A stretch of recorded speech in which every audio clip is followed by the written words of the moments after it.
Thanks very much. I'm the project architect on this project, First Nations Health Authority, MVOP as they call it, Metro Vancouver Office Project.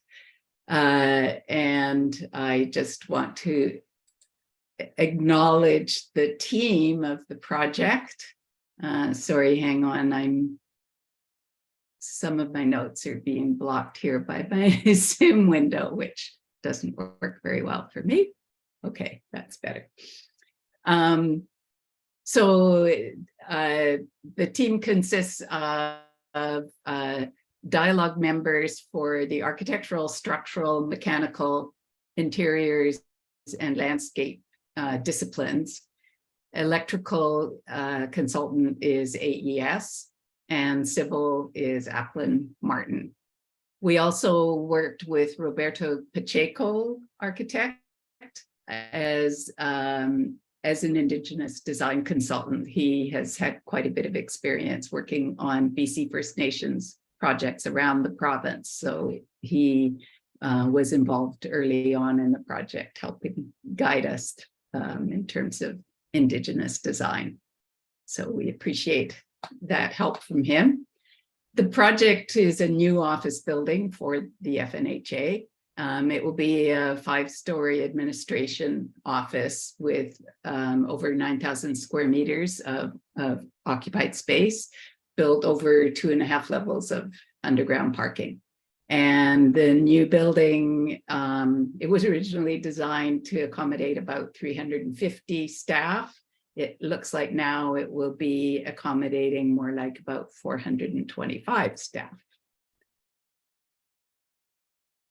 I would like to acknowledge that most of us are located on the unceded traditional territories of the Musqueam, Squamish, and Tsleil-Waututh territories, and we thank them for sharing their lands with us. I also want to acknowledge that the First Nations Health Authority represents all First Nations in the province. We acknowledge that the establishment of the FNHA is one very powerful way to take back some control of their people's lives, lands, and cultural traditions that have been challenged through colonization. It's been a huge privilege to work with the FNHA and assist them in the development of this important project. I also give particular acknowledgement to the Tsleil-Waututh Nation, people of the inlet, they refer to themselves as, on whose land this project is situated. Many generations have lived and thrived in this area due in no small part to an abundance of resources. So they have a sacred trust, responsibility to care for and restore their traditional territory to its former state. Their stewardship of the land, air, and water is deeply ingrained in their culture because they understand the health of their people is interconnected with the environment they inhabit. I also want to put forth one important disclaimer. I certainly feel I'm not at all an expert in terms of designing for First Nations. I have the privilege of having had the experience of working on this one First Nations project and the background research that we did as we developed the design of this project. A little bit about the First Nations Health Authority. The FNHA is the first and only provincial First Nations Health Authority in Canada. The FNHA works with BC First Nations, government partners, and others to improve health outcomes for BC First Nations people. They plan, design, manage, deliver, and fund the delivery of First Nations health programs in BC. They incorporate and promote First Nations knowledge, beliefs, values, practices, medicines, and models of health and healing into the First Nations health programs, recognizing that these may be reflected differently in different regions of BC.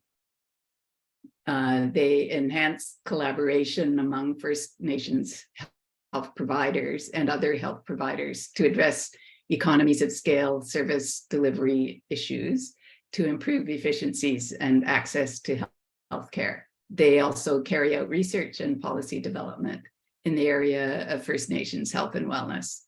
And I might add that their scope kind of covers everything from First Nations in the downtown east side of Vancouver to First Nations in very remote communities up north. So quite a broad scope. I'm going to quite quickly go through kind of the main building traditions of BC First Nations as background information. So the three kind of primary building forms in traditional First Nations building in BC are longhouse, plankhouse, and the pit house.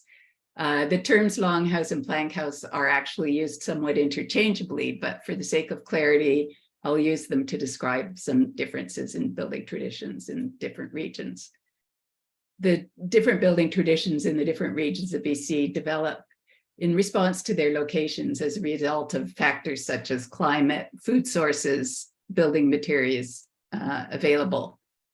And so in some regions, the First Nations really needed to move around between seasons in order to source their food. And in other regions, they were able to live permanently in all seasons in one location. So starting with longhouses of northern coastal regions, Haida and other, and this is kind of the probably what most people think of as BC First Nations structures. They were constructed of Western red cedar with a framework of stout corner posts that supported massive beams. The frames were clad with wide planks. Because food was available, they did not tend to move around seasonally, but live permanently in one location. These houses were typically arranged in a row or a couple of rows strung along beachfront. The fronts of the houses, which typically were the water side, had carved house frontal poles with the family crest. Often the front of the house was painted as well. In some regions, the house frontal pole also formed the entrance doorway with an oval opening cut through the pole. They typically had gabled roofs, and the roofs were low pitched roofs so that it was easier to keep them warm in the winter. There were no windows because they did not have glass. Besides the door, there was an opening in the roof so that the smoke could leave the house. And that was also the one other way that daylight was allowed in. There were fire pits made in the house for heat and to cook with and for light. Many families typically shared one longhouse. They slept in bunk beds. On top of the bunk beds, the family had open shelves. Below the bunk bed, the family dug a hole to store food so that it stayed cool. Pit houses were more common in the interior of BC.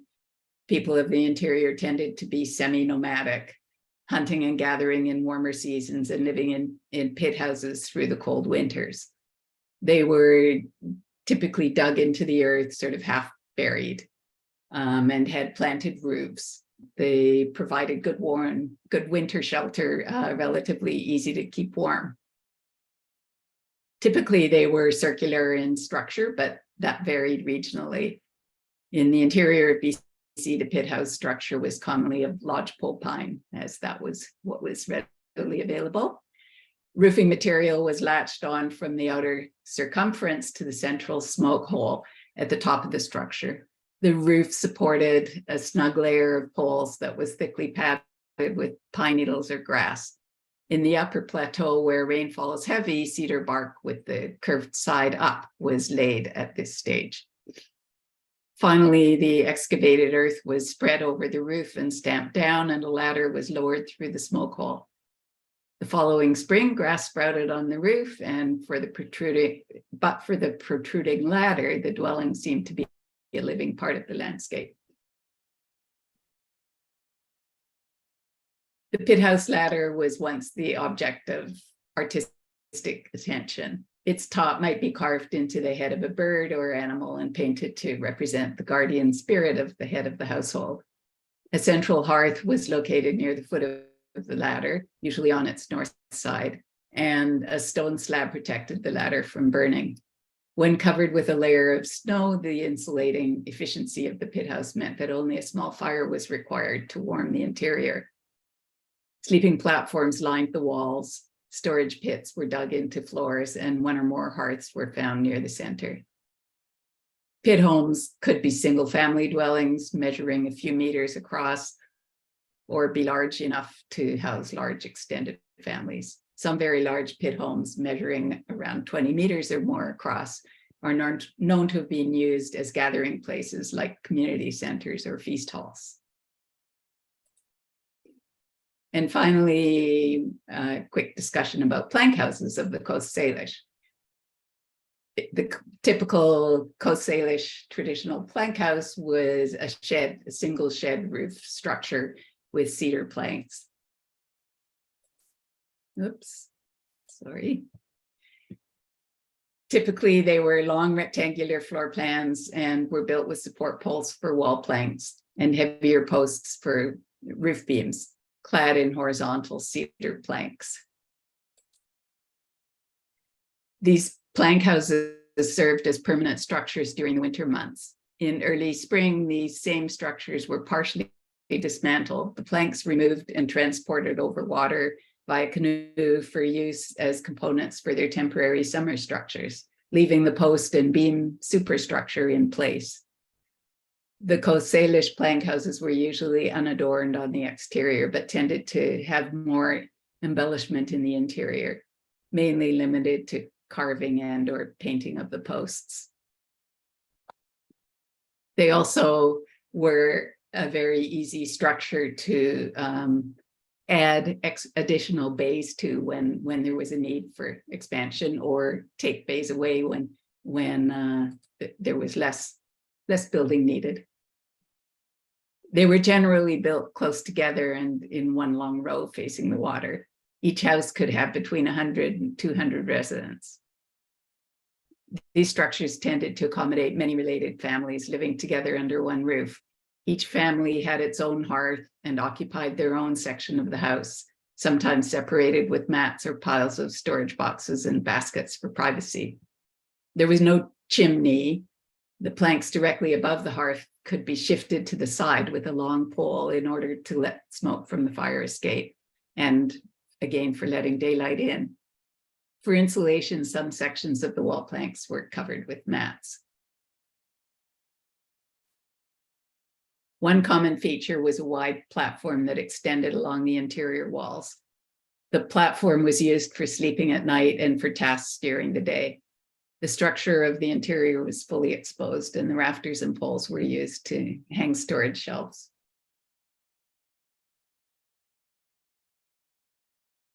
As the plank house was felt to be the most appropriate precedent to use in the development of the FNHA project, we identified several examples of contemporary expressions of the plank house tradition.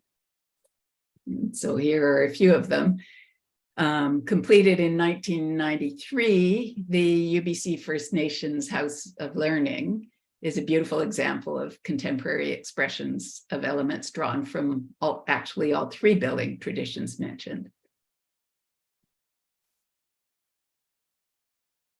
And this is just a detail of the plank house portion of that longhouse. The Squamish Tsleil-Waututh Cultural Center was completed in 2008. That's the image on the left. This is actually just a sort of separate little accessory building that was this expression of the traditional plank house. The cultural center was designed by Alfred Wia of Formline Architecture, with Ratio Architecture as the, I guess, formerly Toby Russell Buckwell, as the architects of record. The Suquamish Museum on the Kitsap Peninsula in Washington State, the image on the right, was completed in 2012. It's built in the longhouse style with a slanted wood roof and some borrowed details from plank house traditions.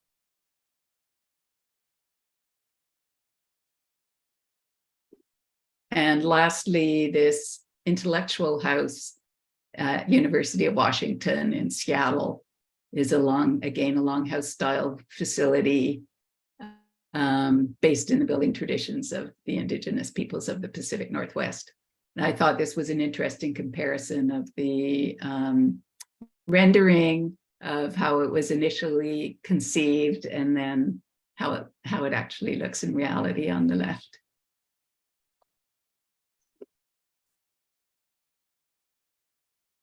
So the design team for the FNHA project worked with a design advisory committee, which comprised of FNHA staff, representatives of various departments and serving a variety of functions. We held cultural workshops, which led us to identifying lists of cultural values that were important to guide the design of the building, including recognizing that there were regional differences and that this building needs to represent the entire province with all the different cultural differences. And the FNHA is divided into 4 distinct regions in terms of the way they administrate. Stewardship of the land definitely is important to the FNHA and very important to the Tsleil-Waututh on which the building is sited. Importance of wood, particularly cedar, although of course structurally Douglas fir and hem fir is more suitable for the structure. So although there was a decision made to go to mass timber, of course cedar was not appropriate for the structure of the building. So we found other ways to introduce cedar. Importance of salmon, particularly to the coastal regions, of course, and this building being in Coast Salish territory. Other food traditions, such as edible plants, berries, other sea life, etc. Significance of the number 4. The number 4 is quite important to First Nations culture, and it's partly the 4 cardinal points, partly the 4 seasons. There seem to be various significance put on that number. Also in many structures, it's 4 posts basically supporting the main structure. Strong indoor-outdoor relationship definitely was important. A lot of cultural events take place on the exterior or want access to the exterior, and particularly facing the east for morning cultural events. Supporting ceremonial traditions was important. In terms of supporting those ceremonial traditions, having a fire pit, supporting smudging in the building, and gathering in a circle. It's definitely important. We did review, of course, a number of building certification systems, and it was decided that we would lead shadow, lead silver, and that accessibility was very important to them. So the client felt it was definitely worthwhile to seek certification for Rick Hansen accessibility certification, as well as Salmon Safe certification for the project. And we did as well take a look at certain aspects of the WELL standards, and definitely there were some decisions made that guided by WELL standards, but they did not choose to actually become WELL certified. So through those discussions around these cultural values, we developed some guiding vision and design principles for the project. So the vision statement, the First Nations Health Authority Metro Vancouver office honors the spirit of its place and the relationship with the Tsleil-Waututh clan, into which all First Nations staff, FNHA staff, have been adopted. The Tsleil-Waututh clan being the Tsleil-Waututh Nation. As a first of its kind province-wide entity founded through the expression of BC First Nations, self-determination and health governance, the FNHA office is welcoming to and celebrates all First Nations in BC. The FNHA office embodies a commitment to economic, environmental, and cultural sustainability.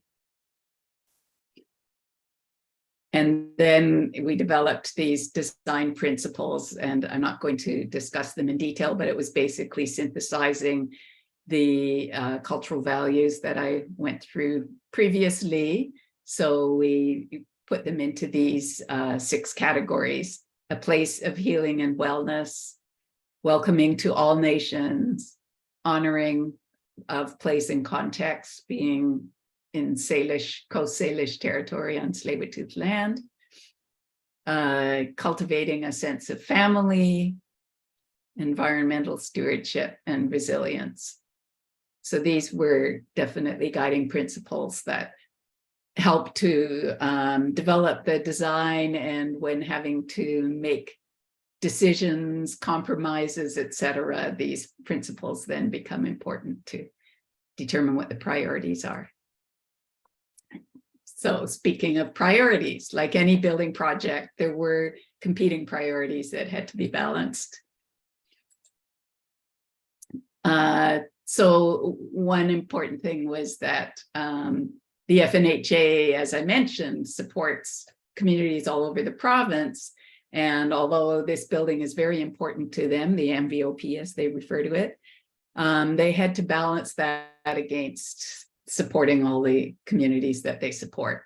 So kind of finding a balance between providing them with a spectacular building that everybody could enjoy, but not throwing all their money at this project and at the sacrifice of all their other projects in the province. So economic, environmental, and cultural sustainability. Again, finding a balance of supporting the cultural traditions, but it obviously has to function as a day-to-day office building for them to do their business as the primary role of the building. And again, representing Coast Salish, where the building is located, versus all the BC First Nations and the regional differences. Environmental sustainability and wellness. Being very flexible. This is intended to be a 75-year lifespan, at least, to the building. So obviously their ways of doing business change over time, and even changed, of course, during the course of the design. So flexibility is always important. Encouraging interconnection within the building. It's meant to support collaboration. Active design. This is something that's always important to us. So for example, you will see that there's a very prominent central staircase, which is helping to encourage the interconnection, but also encouraging people to use stairs rather than elevator. There's a walking loop around the whole building that, again, encourages active design. Optimizing access to natural light. So the orientation of the building and the proportions of the floor plate, typical floor plates. And it was decided quite early on that the building would be a mass timber structure. And of course, we wanted to be able to expose it as much as possible. So there is a raised floor system in the building that on the typical office floors for the air distribution and electrical distribution, in order to keep the ceilings as clean and open as possible, to expose the CLT floor slabs on the ceilings, the underside of them. So the site of the project is in North Vancouver, as mentioned, on Tsleil-Waututh land. The do you see my cursor when I point to? Yep, we can see your cursor. Okay, good. So here's the project site. Here's Mount Seymour Parkway at the top of the screen. There was a road that extended down to this Takaya Golf Center, and that was the end of it. So the white part is where the Tsleil-Waututh extended the road in order to access the site. So as you can see, there is really very little context to this site. It's on the Tsleil-Waututh Reserve land, currently undeveloped around the site. The intention is that eventually, in fact, I think fairly soon, they're going to extend this, what's labeled the Apex Connector. We'll be extending it to the east. I see my labels went flying off the page here. They're not where they're meant to be. This extender will extend to the east and connect to a residential development that's across a creek from it, the Ravenwoods development. So it'll become a little bit more connected in the future. And the hope is that once that connector goes through and this area is more developed, that there will actually be a bus route that will lead right to the site. But for now, bus access is limited to up at Mount Seymour Parkway. The site has quite significant topography to it. So from the high point at the northeast corner of the site to the low point in the southeast corner is a 13-meter difference. As mentioned, there's very little context currently, but there are quite lovely views once one is above the treetops. And of course, there was consideration of sun exposure and building orientation. We actually were able to provide some input into what the proportions of the site would be because this area was not yet developed. The agreement was that the site be 1 acre, but exactly what the proportions, where the property lines would go, we provided some input into that. So our recommendation was this east-west orientation in order to benefit the best from the daylight exposure, etc.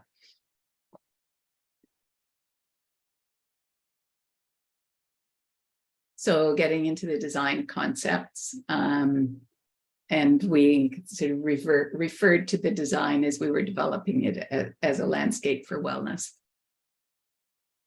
The plankhouse tradition was a very comfortable fit for the inspiration for the expression of the office building, being the upper floors of the building. The proportions, etc., it fit very naturally. Working with the challenging topography, the main public floor was conceived as boulders or islands in the inlet. The boulders containing the functional spaces, including meeting spaces, gathering spaces, eating spaces, and training, etc. And so kind of the more public shared spaces, and the water being the circulation around those spaces. Given the importance of wood to First Nations culture in BC, it was decided early on that it was a perfect candidate to be a mass timber structure. Other early discussions included working with the significant topography. So the entrance to the underground parking at the west, the low point of the site, the main formal entrance, one level up on the north side. So we really were able to kind of make the most of that topography. Locating the main entrance on the north side, the main floor level is set to meet the street elevation roughly centered along the north edge of the site. The level access to underground parking and staff amenities off the west street at the P1 level. Locating primary meeting, gathering, and eating facilities on the main floor. Office floors to be very simple and flexible. The proportions of the office floor plate to provide good access to daylight at all working areas. Featuring the mass timber structure, exposing the columns, beams, and underside of CLT wherever practical. Providing a raised access floor system at office floors for air, power, and data distribution, and ease of future reconfiguration. So for the flexibility as well as for exposing the mass timber and keeping it as clean as possible. Centrally located, open interconnecting stair between all occupied floors to encourage active use and collaboration. A strong indoor-outdoor relationship, particularly at the main floor. A roof deck at the top floor for all staff to enjoy. So those were kind of parameters that we were working with. So this is an early sketch of the main floor organization, representing again the sort of boulders, islands in the inlet idea, and the location of the main entrance, etc. And then this is how it landed in the end. So the main entrance being this vestibule here into the main entrance, as you can see, a interconnecting stair very prominently placed in the center there. And yes, it will be bright red. The meeting house boulder, as we refer to it, with main boardrooms and smaller meeting rooms at the west. The Great Hall on the south side of the building, so the sort of main primary gathering space, which can be divided into 3 spaces with using operable walls. And the westernmost of those 3 spaces will, for its day-to-day function, being for eating. They want to encourage everybody to come down off the office floors and eat together on the main floor. So we provided very minimal kitchen facilities on the typical office floors. They're really intended just to be for kind of coffee, so that everybody will come down and eat together. And because this is quite an isolated site, it was felt it was important to provide a commercial kitchen and provide food function. Right now, everybody is situated in office buildings, either downtown or at Park Royal. So, of course, they have a lot of food options very close to them, but it'll be quite a cultural shift to go to this place. And so there is a commercial kitchen and servery for them. And then some teaching spaces and sort of backup house spaces. So that's the main floor. And this art loop, which I will talk about a little bit more later on. And then, of course, setting this into the landscaping, the Great Hall on the south side opens up at either end onto outdoor gathering spaces. So a large gathering space on the west side of it, and then a smaller one on the east side, and this walking loop around the building. Working with the plankhouse idea, we wanted to come up with sort of a contemporary interpretation of the plankhouse tradition, using ACM panels in for the cladding in a sort of exaggerated form of the plank, the expression of the planks, and having them swoop up to become solar shades over the windows on the east, west, and south facades. So this again illustrates that. So you can see in section here, these are these sort of exaggerated plank forms that will be formed out of ACM panels, and then the solar shades that are also ACM panels.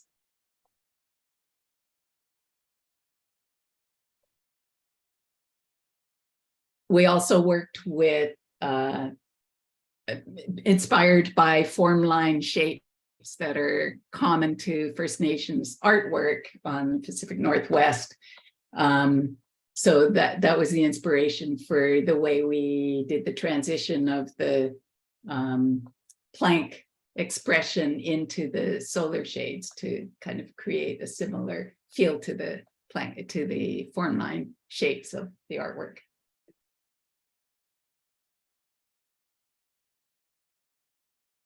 this is just to introduce you to the organization of the typical office floors. So there's the interconnecting stair in the middle, a central core basically of the built-in stuff of washrooms, file storage, coffee area, elevator and stairs, of course. So those aspects all kind of down the middle of the floor. And recognizing that the primary hub of the floor would be around the interconnecting stair on each floor. And then around that, a circulation spine to the workstations, open workstations that will be around the perimeter. And then on each floor, there are shared meeting rooms in this one location directly off this interconnecting stair. And those round windows that you saw in one image, that's what's behind those round windows directly over the vestibule, are those shared meeting rooms, which you'll see in another image coming up. So this is what a typical office floor ended up like. So the central stair, elevators and the exit stairs there as well, washrooms in the same location on every floor, copy room, coffee station, again in the same location on every floor.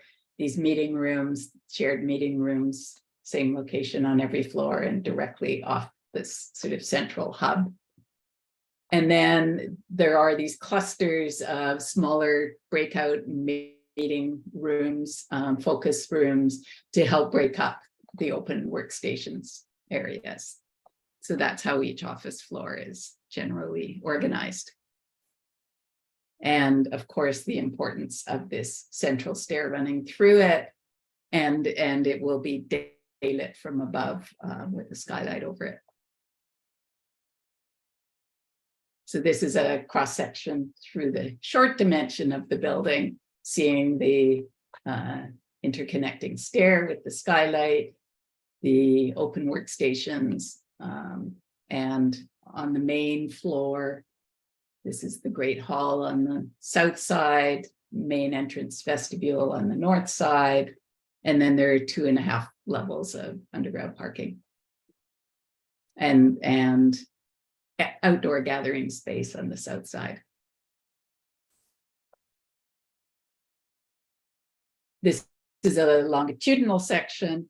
It gives you a bit of an idea of the topography. So on the west side, this is actually the parquet level, but there's also a staff entrance, and it's actually the firefighter entrance as well at the first parking level on that side, and end of trip facilities for staff.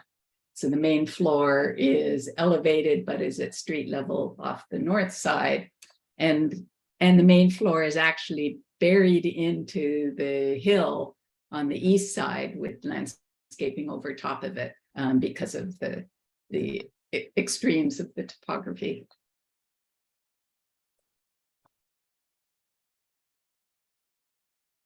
So this is the view that as one approaches the building coming from the north down Apex Avenue. So you can see these, what we refer to as boulders on the main floor. There's one of them, the meeting house. And behind these windows are those shared meeting rooms on each office floor, directly above the main entrance vestibule.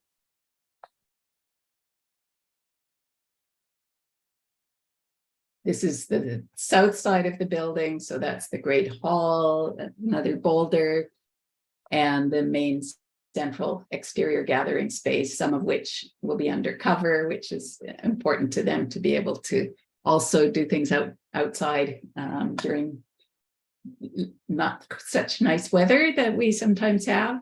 And this is part of this walking loop around the building. So this is the southeast corner of the building that goes up, the landscaping goes up over that portion of the main floor that is buried into the hill.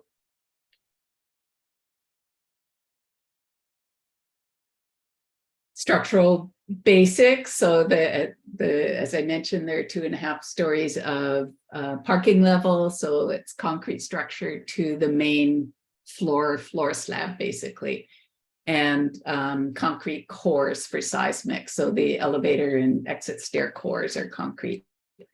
And then mass timber for the upper floors. And the mass timber structure will be a one directional span. So there are beams running north-south, and the CLT will be spanning between those beams.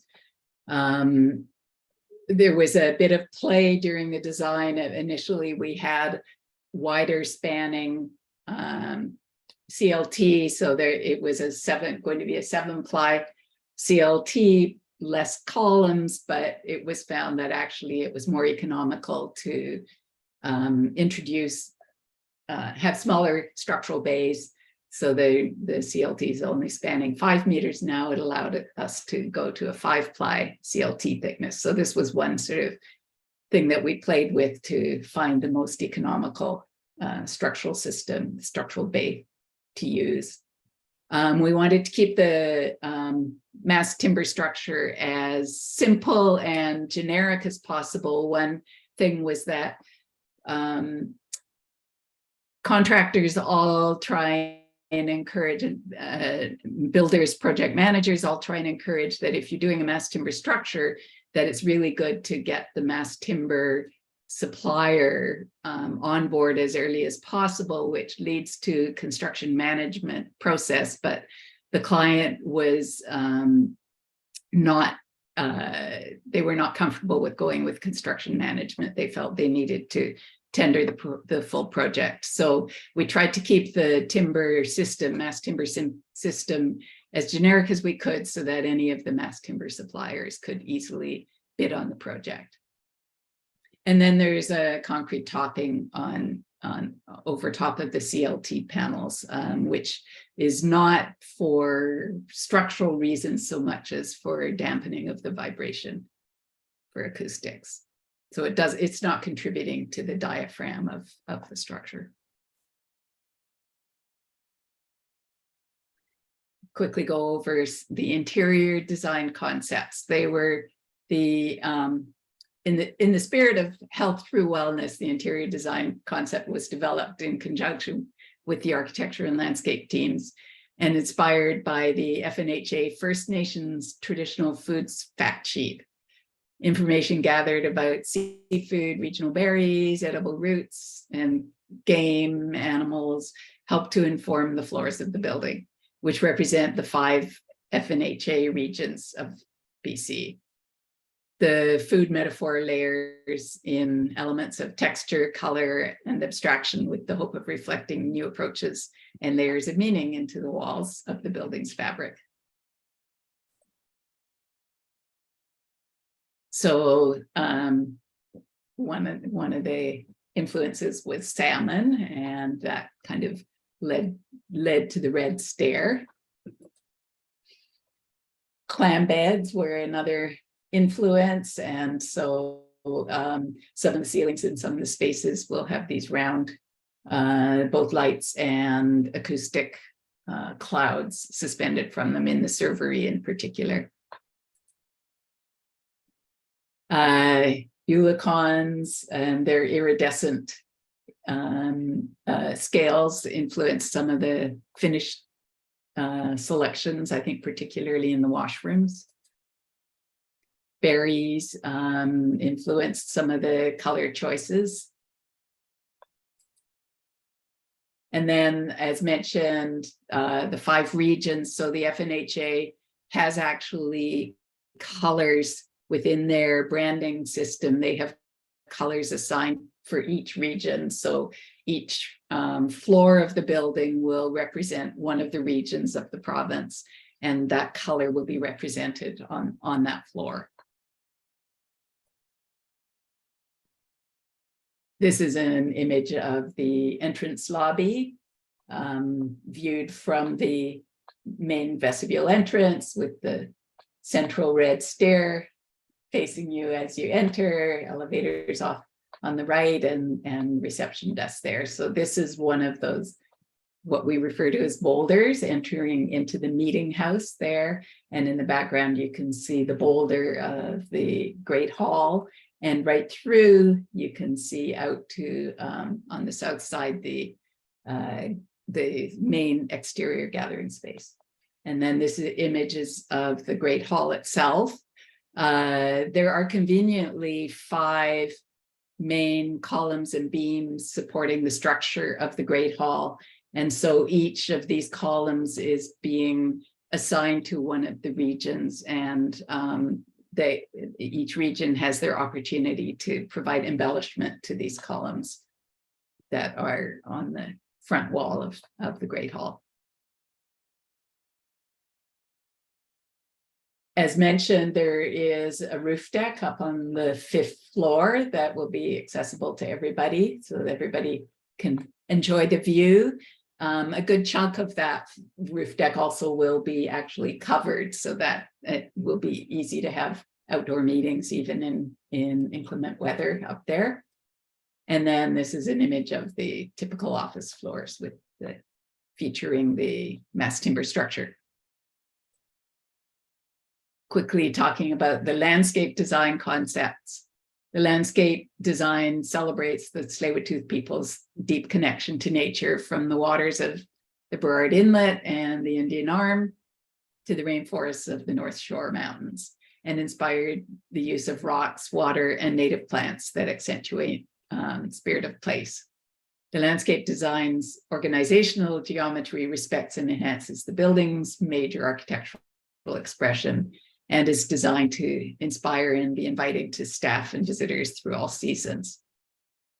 So this is a plan of the landscape concept, collectively creating a welcoming, inclusive, and restorative place for staff and visitors. Site elements include an enhanced interior, exterior, visual and functional connectivity. So as mentioned, it's you can see right through the lobby from the main entrance right through to the main exterior. Sorry, I was pointing to the wrong screen. Through the lobby to the main exterior gathering space. And at both ends of the Great Hall, we're using a folding glass nanowall type system, so both walls can open up fully to the outdoor spaces on either side of it, and then quite open again to the circulation. Good indoor outdoor connections. There will be a walking loop, so they're coming from the main intersection. There are stairs up to the main vestibule entrance, but also one can walk all the way around the building, up from street level up to the outdoor gathering space around the Great Hall, and up over the portion of the main floor that's buried into the hill and back down to sidewalk level, so one can do a loop all the way around. So there are spaces, there's the main outdoor gathering space, which will have a little pergola and a fire pit, and configured for being able to meet in the round. Spaces for formal programmed activity, as well as spontaneous gathering, meetings, socialization, and relaxation. There are also little sort of landings on this around this loop that one can have. We can have some furniture and little informal gathering as well. Front door forecourt with accessible drop off and seating. The main floor level is actually at street. The street is very steep, and the main floor is actually at street level in this location here. So there is this sort of entry plaza created in order to access from the street into the main vestibule, with benches along the edge here. Opportunities for incorporating art, and I'm going to get into that in more detail in a minute. Covered outdoor areas to maximize usage in the Pacific Northwest climate. lush, diverse native plants, including edible and medicinal plants, celebrating the Indigenous teachings and the site's local ecology, and the building perimeter walking loop, which I already talked about, and a bioswale along the north edge, and then down the slope on the west side as well here. So much of the roof, much of the stormwater off the roof will be draining into that bioswale.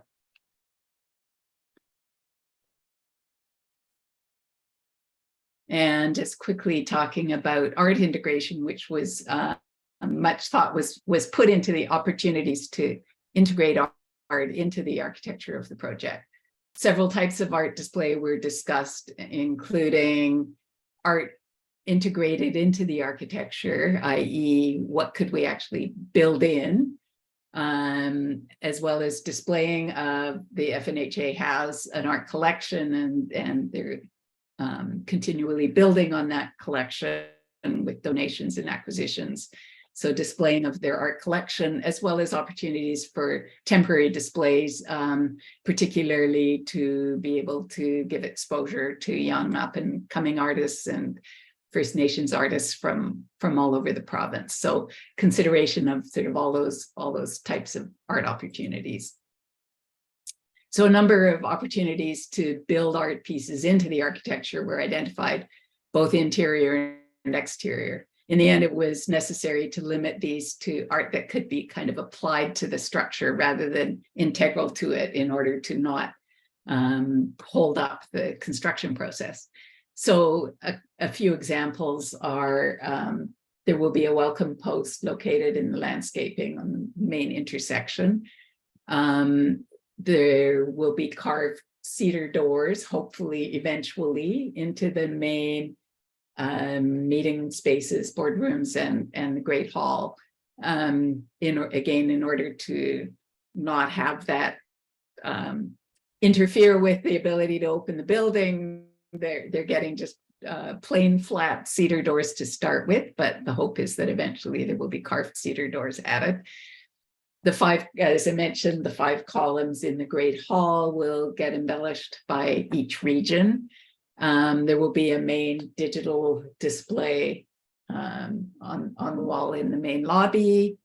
And as each floor represents a region, there are opportunities identified on each floor where regionally significant imagery can be featured. And then there is this art loop where the walls are designed to be plain and simple. There's plywood behind the drywall along them, so that there are opportunities for and track lighting, so that there can be art displayed on these walls as one goes around the loop and main floor here.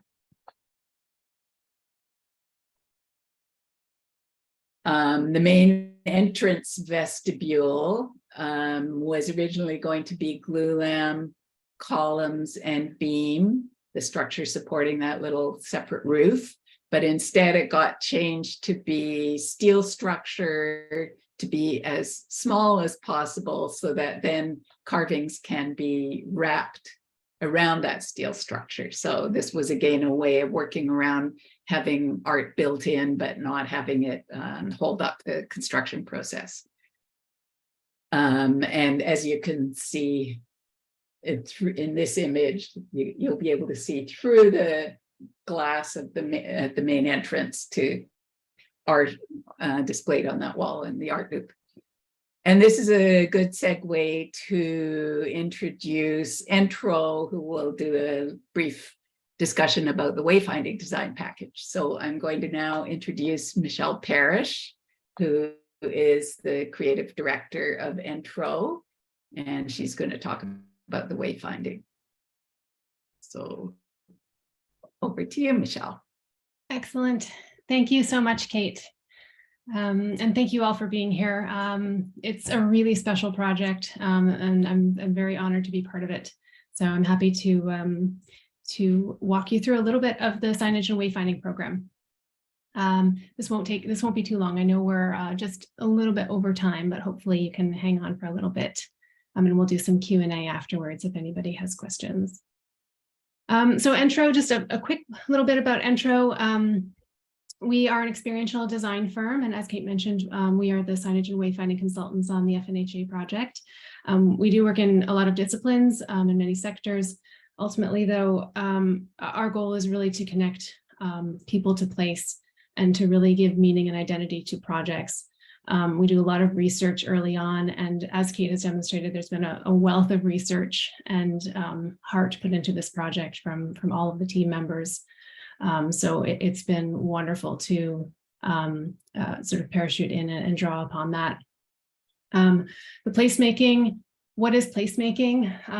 It's creating a sense of belonging, a sense of community. Really, the stories of the people are what shine through, hopefully, through this. And placemaking is made and put together by many, many different things: landmarks, public art, graphics, signage, lighting, all architectural features. All of these sort of coalesce to drive somebody's experience of a place and how they feel when they move throughout a building or an outdoor space. So for FNHA, looking at the exterior for a moment here, one of the early discussion points with all of the team was arrival at the building. What is your welcome point? And there were many discussions that were quite interesting about, again, making this a human-centric experience. There were initial thoughts of having branding or the name of the place on the building. And we really felt that it was important to let the architecture speak for itself. This is such an iconic structure. It's so beautiful, and let that shine and be the welcome point for people as they're approaching. And any signage, bring that down to a much more sort of lower, human-centered, integrated into the landscape level that people will experience as they approach, either by car or walking. It also gives sort of breathing room to the art post, the welcoming post, I'm sorry, that you see on the side here in the rendering that Kate was just discussing, which will be a very important piece for people approaching from that corner. For the interior of the building, also, really making this about intuitive wayfinding, not about applying signs everywhere throughout. So building upon all of that architectural foundation that was established, Dialogue and the teams at FNHA worked hard to already consider what that experience would be when you come in that main entry point, and the flow between the different really key areas, the cultural spaces, that great hall and the meeting place. So building upon that, making use of the sightlines as much as possible, and any of the really strong interior features. You can see the grand stair that Kate mentioned as well, in this striking red color. So, people don't need signage telling them to go upstairs. It's very obvious what the circulation and the navigation points are when you walk in. So being very mindful of that, and carefully and respectfully layering in wayfinding where needed. The design style, really working to complement the vision that has already been, again, driven by the team.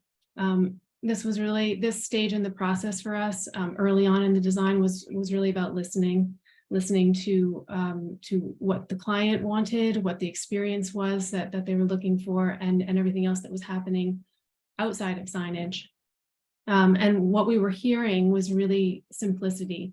Simplicity was driving the interior signage program, so that a lot of the material choices, different stone claddings, the wood inside, any of the art program itself, which is a key focus point with that art loop that Kate described, that could really shine. And the signage would be a very simple program that would be layered on this with very, very clean typography, careful consideration for languages, and really focused on that main floor that is very public. A few instances where we layered in cultural themes a little bit more to bring a little bit more of that storytelling through. In the exterior, this main identity sign is a place where we felt that we could let some of that storytelling of the culture come through. The shape of the canoe paddle was something that was important, and there may be some art pieces that are actually displayed that tie in with this nearby. And then also all of the materiality, wood and water are some of the really important themes that came out in the early workshops with the client. Again, building upon some of the graphic standards that FNHA already had established, there's a very strong color theme. There are the 5 different regions that Kate had mentioned here, and each of those has a color already established throughout the branding and guidelines. So finding ways that we could bring this in a subtle way into the signage program. Language is so important to consider in any project here that has a diverse group of people that are coming to the table. And there was assistance that was sought directly from the Tsleil-Waututh Nation. So there are translations in the 5 different regional dialects that Kate had mentioned. So just some examples here. This was one of the ways that the culture could be honored is through any of those main key meeting spaces or other areas such as patios, to have not only an English name that has significance and meaning, but a translation. I'm sorry, something has screwed up on my slide here, but just looking at typographically, how can those languages also be given very equal hierarchy and very carefully considered hierarchy. This is an example from Nunavut Arctic College, where there were 4 languages. And there were some guidelines already established from the government, but in terms of typography, finding ways to make sure that the weight of fonts, the order of fonts, everything is very, very carefully considered. So for the FNHA program, there was a typeface that was selected that had already been designed to really provide design support for all languages and all of the special characters that would be needed for this project. So you can see an example here where the end decision was to give honor to that translation in the color. This is the regional color in a special font that we were just showing that works well with the branded font for English, the FNHA's branded font, and to place that foremost on the panel so that that was the first language that you read. And lastly, just to touch on materiality, the signage program, as I mentioned, was very simple, but key moments we were able to bring in some of the cultural significance of materials, again, that came out of the workshopping early on with the Tsleil-Waututh Nation and the FNHA. Copper is something that we are using either as a color scheme or in certain instances as actual copper, and wood where possible. So there are design details that we're bringing in to the program that touch on both of these that work, again, very well with the interiors. And that's it. I went through rather quickly, but we wanted to thank you all again so much. It has been wonderful to be part of this project, and we'll open it up to any questions.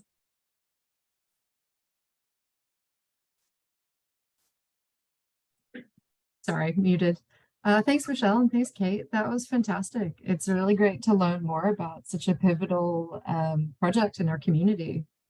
So I just wanted to remind anyone, if you haven't sent in your AIBC registration number to me, you can put it in the chat or send it direct to me and I'll log it. And if you have any questions for Kate or Michelle, please put them in the chat now. And I have a question I can open up to both of you. Such an interesting project. Were there any moments that were surprising to you? And did you have any big key takeaways from this project that you'll take into other projects going forward, particularly Indigenous or maybe not Indigenous projects?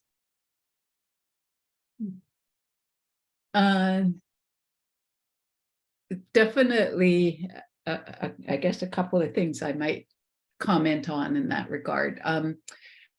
One thing that I found maybe not so much as surprising, but awkward, actually, it was occasions where, because of the research we did, I found that we were kind of informing the First Nations that we're working with about their traditions. And I felt like, who am I to be telling them what their building traditions were? But you know, there was an occasion where that was sort of a situation so that to me felt a bit awkward. And then I guess one other thought was sort of around, when is it cultural appropriation? But of course, in this case, the building is for them. So, you know, and finding a contemporary expression for them, but that still is meaningful to them. I think we're kind of interesting challenges. Yeah, that's great. Michelle, did you have any surprising moments or key takeaways from this project so far? I know it's still under construction. Yeah, I would say maybe not surprising. I think it has come up in some of the other projects where we've had native languages, and one of the challenges is really that you don't know. We don't know the nuances of the language, and we don't know, you know, how long or what those translations are going to be. There are some regional dialects that have very, very long words that have this incredible meaning embedded in them that, you know, you can't split a line on a panel, for example. So, you know, designing a program early on without having all of the translations is typical, but it's always challenging, not knowing exactly how you're going to you know, create the flexibility in the program to allow for different translations, and especially in this project where there are 5 different you know, regions that are bringing the material to the table. So it's an interesting challenge, but common, I would say. Yeah, fair enough. I imagine that's quite difficult. So I've got a question here from Kate Jackson that says, it sounds like you had an initial charrette involving First Nations. Did those stakeholders review the work once it had been designed? What was their response? What has the reception been to the building in general? I'm talking specifically about the references to First Nations culture. So we actually had many workshops and meetings with this design advisory committee that were FNHA staff, and I'd say the majority of them were First Nations, but certainly not all of them were. So there were iterations that we went through with them, and that helped us to kind of prioritize, as well as reviews and meetings with their executive team, etc. And we also did have a couple of cultural workshops with the Tsleil-Waututh Nation. But I actually found it was very difficult to get much response or sort of concrete suggestions out of any of them. I think maybe partly because they're not sort of so used to working on buildings. So it was hard for them to kind of give clear direction, but also, like, it sort of surprised me when we did the Tsleil-Waututh cultural workshops that we didn't get a lot of reaction out of them. So maybe that was because they were happy with what they saw. I don't know. That's, I guess, what we'll have to hope and assume. But that was kind of interesting to me, that it didn't give us much more direction than we already had. So it ended up being almost more of a presentation than a workshop, really. Yeah. Oh, yeah. Interesting. Yeah. That's always tricky when you go in thinking you're doing a workshop, but it's more of you talking at them. It's interesting. I've got another question here from Jessica Yarish that says, thanks, Kate and Michelle. Really interesting presentation. Can you tell us about the permitting process and the relevant AHJ and building codes? Yeah, so the AHJ is the Tsleil-Waututh Nation, and they work with BC Building Code, and they work with a CP process for review, because of course they don't have, so they required that we have a CP, but they also separately hire a code consultant to do reviews on their behalf. So it's kind of similar. I've had a similar experience with how they work out at UBC, that they do a similar kind of thing where they hire a code consultant to act as their plan checker in essence, and their reviewer for them. The development permit process was interesting. It was very lengthy and very detailed in a lot of ways. And a lot of that was around their stewardship of the land and their real concern. So, for example, they were very concerned about the stormwater treatment, and making sure that whatever water is going to end up in their salmon streams is going to not affect the salmon. So, you know, that kind of thing that they were particularly focused on and very, very detailed on. So it was in a way more the development permit process that I think was particularly challenging in this case, and less so the building permit process. But they also, so, you know, we suggested that we thought, and the FNHA had decided that they would pursue the salmon safe certification and the Ricanson certification. So then those actually became requirements of the development permit. So we kind of thought, well, what if we don't get the certification for whatever reason? So those are now built into the development permit conditions. Oh yeah, interesting. Yeah, I agree with Kate Jackson's comment here. Thanks for your response, Kate. It sounds like it was a challenging design brief. I would agree. Yeah. I also have another question here from Vicky Topping. Were there any surprising results that came from the design that were not originally thought of that now make the spaces better? And what were the challenges working with the CLT materials? Well, I could say, I mean, just the design in general, I think everybody from the client side as well as from the design side sort of assumed this is just going to be a simple dumb office building. And of course, it's ended up being a very, very complex building. And admittedly, the budget increased significantly over the period of the design, and to the credit of the FNHA, they were prepared to increase the budget because the building did become a lot more complex over the course of developing the design. The topography certainly was significant in terms of creating more complexity as well. Yeah. Jump in, Kate. I would see the landscaping as well on the exterior front with the signage and the art and all of those, pieces that are sort of in flux, and yet you have to have them established enough on paper through permitting and so forth. So the decision, for example, that I mentioned briefly of moving signage down for a main identity, it has to be carefully integrated into that bioswale at the front of the building and some of the larger trees, so that there are sight lines to all of the pieces, to the sign, to the main entrance, to the welcome post, everything, and people are approaching from 3 different ways to that entry site. So there are some complexities there that were challenging as they moved along. In terms of the mass timber, as I mentioned, we tried to keep it as the design as generic as possible. Our main challenge was that the contractor decided, in their wisdom, I'm sure for financial reasons, to source the CLT from one supplier and the glulam columns and beams from another supplier. Well, the CLT arrived on site very nicely back in the fall when it was needed, but there were no glulam columns and beams until this March.